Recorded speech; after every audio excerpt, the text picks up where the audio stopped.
Hello, everyone, and welcome to Beyond Selling. I'm your host, Aaryendr, and today with us we have KP. KP is a really good friend and a seasoned leader in the customer success space. He has 25 years of experience. He's also an author of the Leadership Feed for Gen Zs.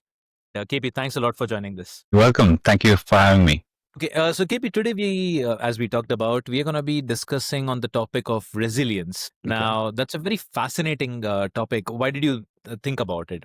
Primarily because the way I think when I say we, probably I'm going to be looking at our cohort of people who've been in the industry for more than about 10 years, who've seen ups and downs in careers and moved on in life, right? And I'm also a father of a teenager who's embarked her educational journey in a university, right? And the stark difference happened in terms of how do we look at resilience, different points of generation. So I thought it would be interesting to have a conversation about this because one, I deeply care about that in terms of how people are, they want to achieve and how they embark on their journey. So personally, it's been a very passionate topic for me for a long time now. Great. Thanks a lot for that. Okay, so let's commence with our first question.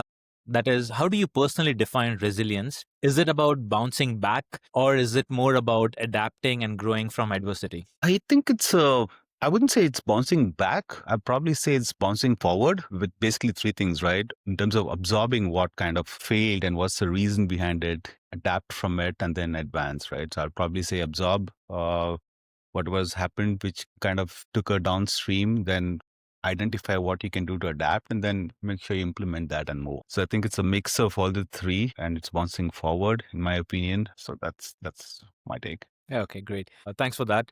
Now, while that's a very well said point, saying that it's about bouncing forward rather than back, I kind of really like that part. Okay, now going on to the next question that we have is thinking about the generation that you grew in. What were the major cultural and societal factors that shaped a person's ability to be resilient? Were there any specific hardships or values that were considered hallmarks of strength back in the day? Great question. I think when I say my time, probably let's take a look at about 80s and 90s, right? Um, in terms of how the context was for probable 80% of people who are working, right? One, I think socially it was on more of a scarcity mindset, right?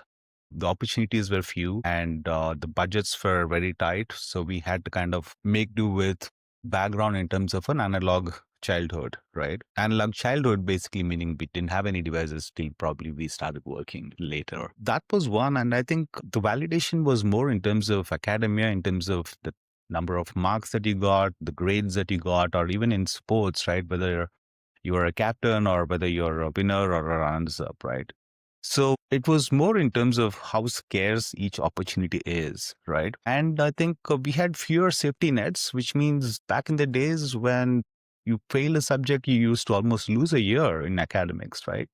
So you had to really relearn, learn more, adapt, and then kind of take the next opportunity forward. Whereas, especially on that, in comparison, now I think people think it's really okay in certain ways where they take a break here in terms of trying to figure out what they want to do next. Not necessarily about failure, but I think the rush that we had to go ahead and make that first bread as soon as we got out, I think that's probably not as persistent, at least to the tier one kids that we see now, because most of the basics in terms of food, clothing, shelter are taken care of. I think they need to be focused in terms of more of what they want to be achieving. So that's one stark difference, right? In terms of consistently we had to keep achieving. And I think culturally, biggest difference that I've seen is we come from a mindset of fix it before we replace it, right? We fix our bikes, we fix our devices, anything that's broken. The first tendency that we have is to kind of duct tape it or glue it up and see if things work, right?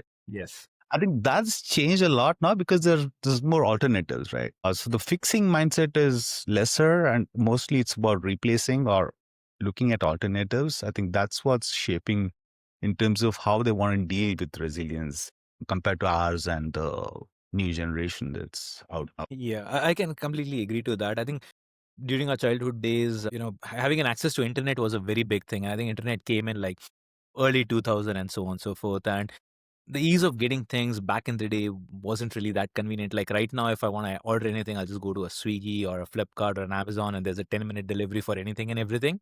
So the point that you made that about fixing things, I think that has kind of died down now. You would prefer to replace it with the, all the products being cheaper, or the way you can get it at sooner pace is what I would say. Yeah. So, yeah, I mean, you probably know about my passion with antique motorcycles, right? I have Yes. a bike that's 77-year-old and still running. Also, the next point I wanted to kind of add on to what I said earlier was more in terms of patience, right? I mean, you probably remember we grew up in times of Doordarshan where we had to wait for Yes. a program to come in and watch that on.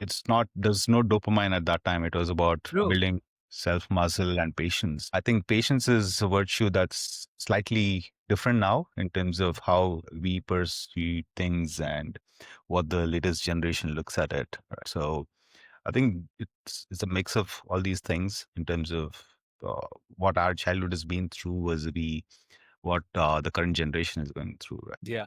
And with regards to Doordarshan, I remember it used to be like once a week at a specific time frame, and I think the whole family used to get together, and they say like, okay, let's watch it, and that was like the best memory, is what I would say.